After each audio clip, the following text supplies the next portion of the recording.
If we're going to be health promoters, one of the things we need to think about is how fundamentally different humans are.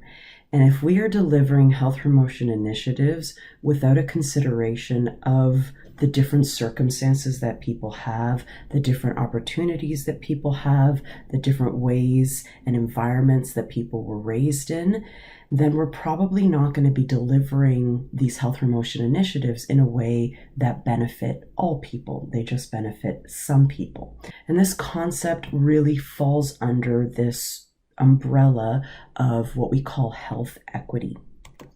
And I find that this diagram right here represents this concept well, because we often think of delivering things in a way that are very equal, like everyone gets the same thing. And, that maybe is seen as fair. However, when it comes to health, not all of us are starting at the same starting line. We don't all have the same ways of thinking. We don't all have the same bodies. We don't all have the same, like I said, upbringings or environments or incomes or education levels. And we're affected differently by these different circumstances. So if we were to roll out all health promotion initiatives equally, what we're going to find is that, like, let's say we gave everyone the exact same bike as an extreme example, what we're going to see is that bike benefits one type of person more than other kinds of people. And that bike in this example is great for a person it's this person that it really advantages. It's great for a person that fits that bike, but someone that's a lot taller, maybe a child, maybe an individual with an ability difference. There's going to be a great contrast in their ability to use that health promotion initiative and gain the benefits of that health promotion initiative based on where they're starting from. Okay. However, when we think about health equity considers like how we're different and how we need to be approached differently, ideally so we have the same outcome. Okay, so in health equality, the starting line is the same for everyone, like the bicycle is the same for everyone. And in health equity, we really are more concerned with the finish line, like where are people getting to in their, for instance, health. And in health equity, we consider individuals' differences and we accommodate those differences. So, like I said, the outcome is similar. And in this case, the outcome of being physically active is similar across these groups because what we delivered spoke to their individual differences.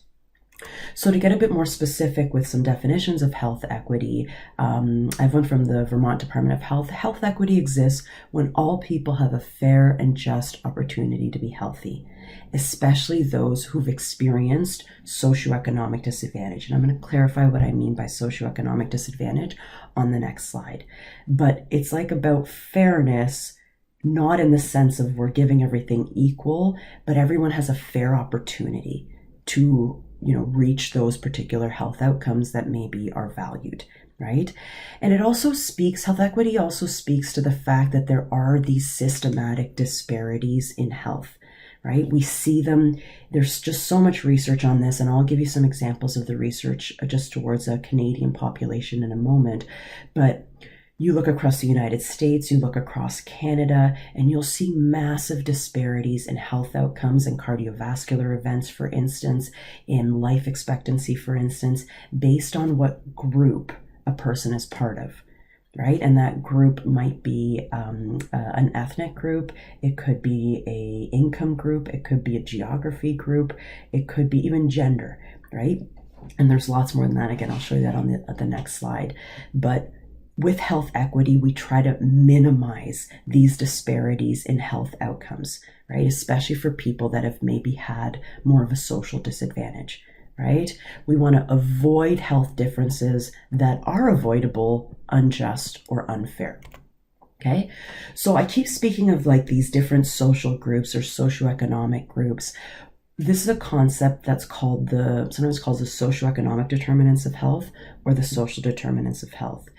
And as probably has happened this far in your degree, as you've learned about how like great physical activity is for you and how we need to promote physical activity, for instance. And yeah, that's all great. But if we promote physical activity in the same way to everyone, not understanding how their circumstances, their upbringings, their bodies, their, beliefs, how different they are, right? We are going to see huge disparities in health outcomes. Right? So it's great, for instance, to tell everyone, oh, you should exercise 150 minutes a week. Well, what if people are working, 5 jobs, all sedentary jobs just to get by, 3 jobs just to get by, and they have 0 time for, moderate to vigorous physical activity? Are we considering these individuals? Are we considering individuals that don't have the money to, let's say, join a gym? Are we considering individuals that don't feel comfortable in most physical activity settings because they're only set up to really feel comfortable to certain kinds of people, right? Are we considering the fact that in the northern part of Canada, there's far less access to physical activity, like structured physical activity opportunities, like gyms, for instance, and community centers, than there are in the kind of southern parts of Canada, right? And then there's food disparities too. There's all these disparities that exist. And are we considering those in how we deliver our health promotion initiatives? Okay. And so to give you some of the research on this, there's different health outcomes we could look at to show these inequalities in health outcomes due often to inequities in how we're kind of starting out and how health is delivered, right? So we notice, for instance, if we look at just life expectancy at birth by income, we see a massive disparity, what I would call a huge disparity in the difference in life expectancy in people that make a lot more money compared to those that make a lot less money. So people that are in the highest income bracket tend to live about 4 more years than people that are in the lowest income bracket. If we're just talking about geography, you'll notice that in remote areas, infant mortality rates, you don't want a high infant mortality rates. Infant mortality rates are higher in remote areas than in large urban centers. And Montreal and Vancouver, where we typically have better health outcomes, we see an even larger decrease in infant mortality rate just because of geography. And sure, as you get to a certain age, you get to pick where you live, but for a lot of our lives, we don't get a choice in where we live. Right? And chances are most people watching this video live close to where they were born or where they grew up. Most of us do end up, I didn't, but most of us do end up closer, more or less, to where we were born, right? You don't get a choice in that matter, but where you were born affects certain health outcomes, can affect certain health outcomes. And that's just infant mortality rate, but it's seen with other health outcomes as well. It's also seen when we talk about mental health, self-reported mental health as an outcome. And we notice, for instance, with the lowest income bracket, that we have higher rates of poorer mental health, self-reported mental health, right? And we also see this by employment status and by gender as well. Okay, so again, we're seeing a lot of these health disparities in health outcomes based on these social determinants of health. So as far as a summary statement from this document, and it's huge, if you can go and look it up, there's a lot more really interesting stuff in there. But to just summarize the results of this particular document, overall significant health inequalities, so unequal health outcomes, were observed among Indigenous peoples, sexual and racial minorities, immigrants, and people living with functional limitations, and a gradient of inequalities by socioeconomic status. So this is something we need to keep in mind when we're doing health promotion efforts. We have to keep in mind who is maybe more advantaged by these health promotion efforts than disadvantaged by them. And that's why it's so important, and we're going to keep emphasizing throughout the course just how key it is to really understand your target population and to work with your target population to understand their unique challenges, to understand maybe why it's difficult for this particular group to meet the recommendations for physical activity, or to eat fruits and vegetables, or to not smoke, for instance, or to not drink too much. All of those those factors are really going to be different based not just on the community someone lives in and the group someone lives in, but also we're very individually different as well. Okay, so this is something that's becoming more and more part of the conversation is, are we considering how our health promotion initiative is tailored to the different groups, and is it favoring some groups over other groups, and is that promoting some of these unequal health outcomes? Okay, so Bravement in 2019 offered a couple of suggestions for improving health equity. Okay, so number one was improving the health of those social groups who have historically been marginalized, excluded, or otherwise placed at social disadvantage. And you're noticing this more and more in the health promotion literature as well, where we are, it's very easy to promote health in groups that are already healthy, but we're actually looking at, well, which groups have been left out? Which groups have been left out, and can we focus on them for a while? Can we focus an effort directly to meet their needs and ideally work with them and try to understand them, collaborate with them to help them address some of these disparities due to these, due to marginalization, due to systemic racism, due to all these other factors that disadvantage some more than others, right? So if we're trying to do that, if we're trying to work with groups and understand groups and tailor interventions to certain groups that have historically been disadvantaged, we have to not just talk about like healthcare, but maybe also look at those social determinants of health. So one of the best ways to improve health across the country is to reduce some of the income disparities that we see, right? Is to reduce some of the educational disparities that we see. And this is something that modern health promotion really looks at is, can we look at beyond just like treatment? And can we look at, what are the circumstances that people are living in? And can we focus on some of these social determinants of health? Not just like behavioral determinants of health. That's a really important contrast. Behavioral determinants of health are like, how much do you exercise? What kind of foods do you eat? Do you smoke? Do you drink alcohol? Sure, those are behavioral determinants of health, but these social determinants of health, like how much money you make, what income quartile you're in, if you feel socially connected, if you're part of a particular religious group, if you are new to Canada, if you live in remote areas, these social determinants of health have a heavy hand in determining the health outcome of an individual. So can we think about those when we are creating health promotion initiatives? And, think about things like wealth and who has power in a particular community, and where are maybe discrimination playing a role in, how health is promoted and how health outcomes and what health outcomes occur. So I wanted to add a few more definitions to this lecture because these are words that maybe we're going to use throughout the semester, and I want you to know, but in this conversation, these are words that come up a lot, and I just want to have a working definition from them. And these are a bit from this training I did by a company called Radius, who does equity, diversity, and inclusion training. So equity, we talked about this, it's fair systems that strive to create just great outcomes for everyone. It's really about outcomes, right? We're trying to have more equal outcomes by changing maybe how we deliver things so they're more fair and we address the just different needs of people and the different circumstances of people. You often heard the word diversity too.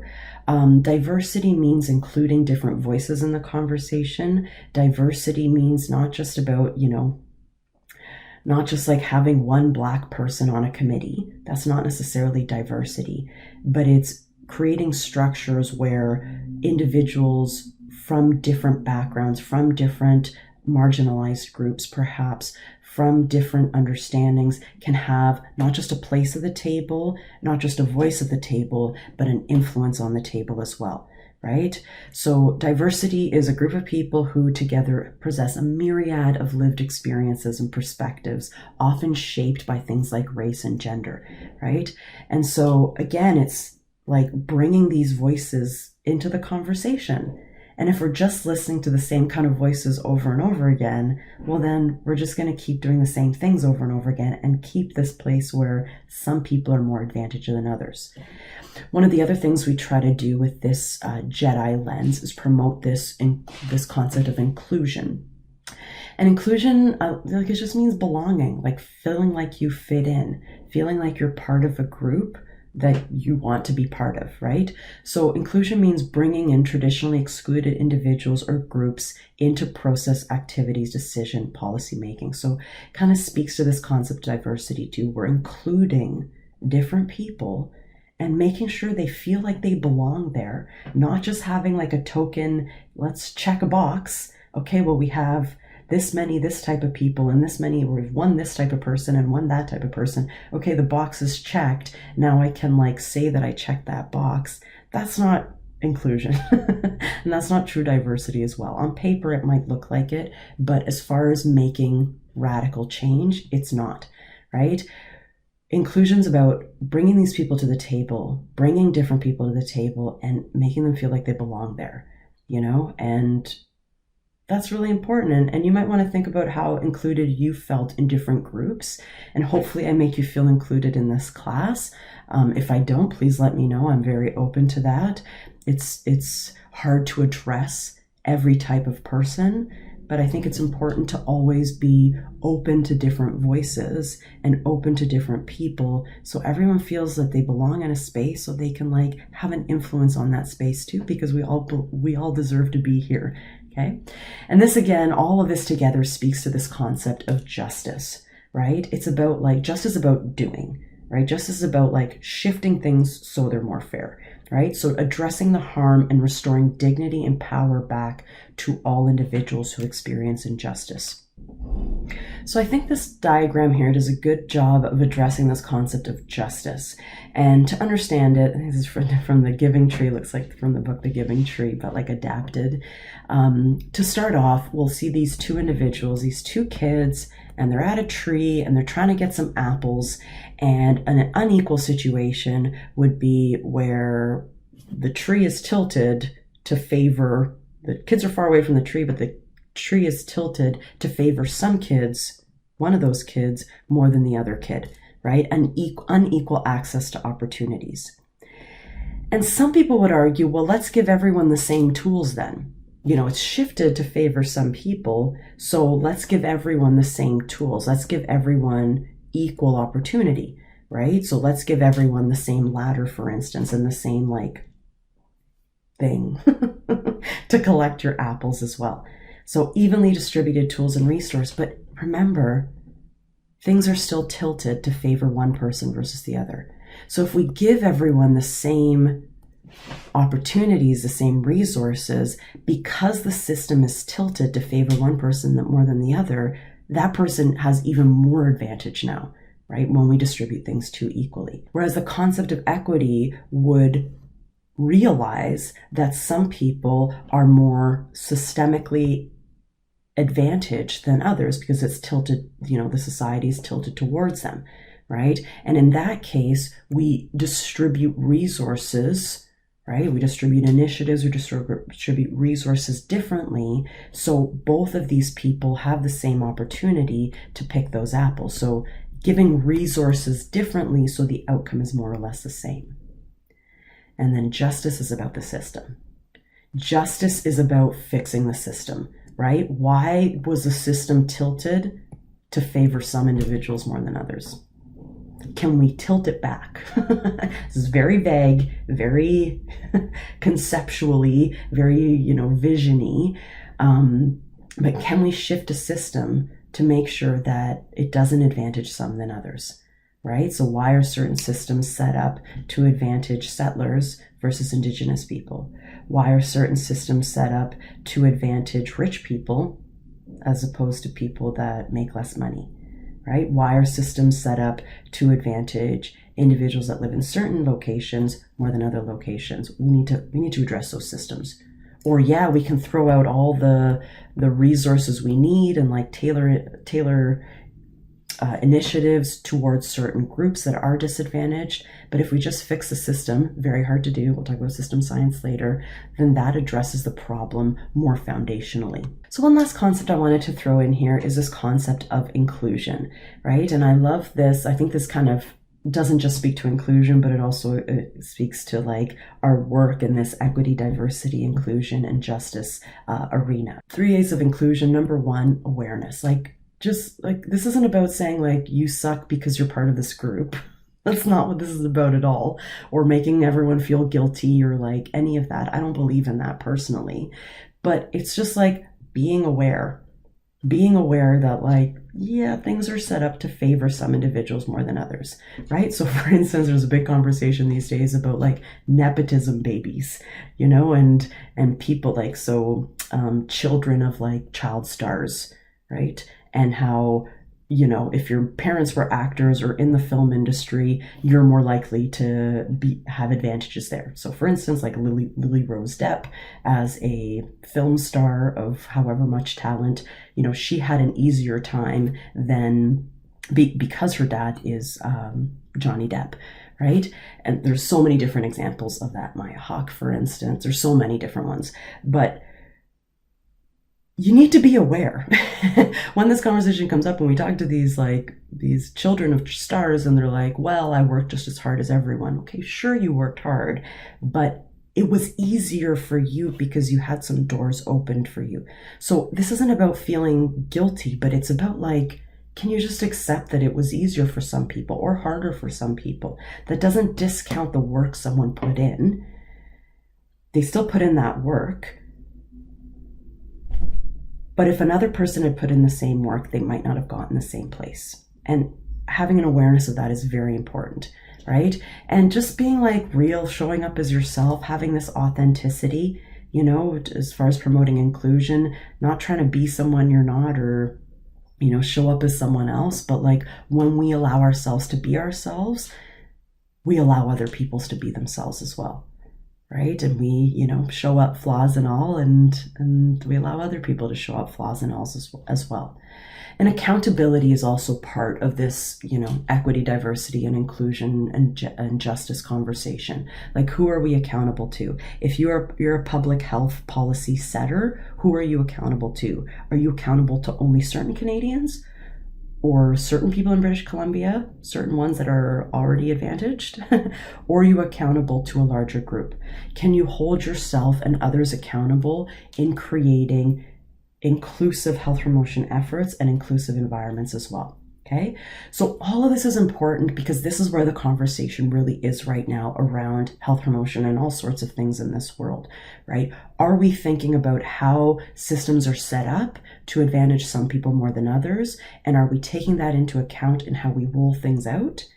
And are we just like getting to know people and getting to know what makes them different so we can tailor things to individuals, right? And so everyone feels good in this society, and the society ideally thrives because we have different voices at the table and different voices that are actually influencing, change, right? I believe in that.